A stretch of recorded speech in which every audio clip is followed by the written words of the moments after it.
জামাতকে নির্মূল করে আপনাদের প্রার্থীকে জয়যুক্ত করে ওই মোহাম্মদপুরে আবার খেলার মাঠে সেই চেয়ারম্যানকে সংবর্ধনা দেবো আপনাদেরকে সাথে নিয়ে ইনশাআল্লাহ।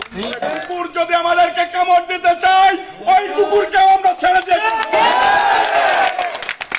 আপনাদেরকে যারা নিয়ে ষড়যন্ত্র করতে চায়, বৈষম্য করতে চায়, আপনাদেরকে যারা দলের থেকে ডিভাইডেশন করে রাখতে চায়, তাদেরকেই আমরা লাল কার্ড দেখাবো ইউনিয়ন পরিষদ নির্বাচনে। আর যদি ওই রকম হাসিনা মার্কা প্রশাসন আমরা দেখতে পাই, তাহলে 5 আগস্টের আগে হাসিনা মার্কা প্রশাসনের সাথে যে ব্যবহার করেছি তাদের সাথেও সেই একই ব্যবহার। এই গ্রুপ হলো সাচ্চা জাতীয়তাবাদ, সাচ্চা বিএনপি। এই গ্রুপ জাতীয় পার্টি থেকে আসা বিএনপি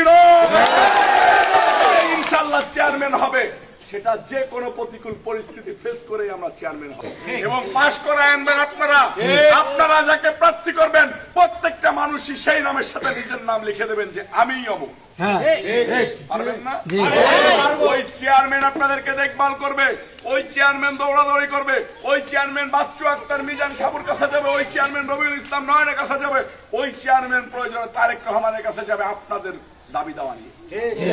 রহমান সাহেবের আদর্শ বুকে ধারণ করেন, যদি তারেক রহমান সাহেবের আদর্শ বুকে ধারণ করেন, যদি দেশনেত্রী বেগম খালেদা জিয়ার মায়া, মমতা, স্নেহ, ভালোবাসা আপনাদের ভিতরে থেকে থাকে, তাহলে জামাতকে নির্মূল করে আপনাদের প্রার্থীকে জয়যুক্ত করে ওই মোহাম্মদপুরে আবার খেলার মাঠে সেই চেয়ারম্যানকে সংবর্ধনা দেবো আপনাদেরকে সাথে নিয়ে ইনশাআল্লাহ।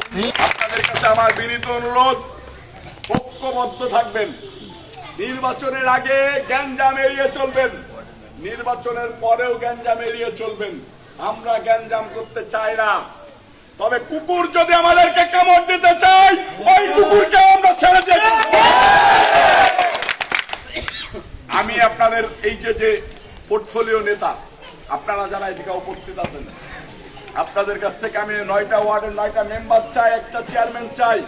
সেই চেয়ারম্যানরাই ইনশাআল্লাহ আগামী জাতীয় সংসদ নির্বাচনে আপনাদেরকে সাথে নিয়ে আমাকে সংসদে যাবে। পারবেন না?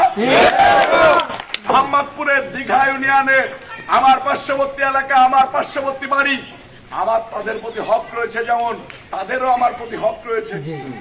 একটা জিনিসই চাই, সামনে ইউনিয়ন পরিষদ নির্বাচনে একটা চেয়ারম্যান 9টা মেম্বার নিয়ে ওই জাতীয় পার্টিকে লাল কার্ড দেখাবো ইনশাআল্লাহ।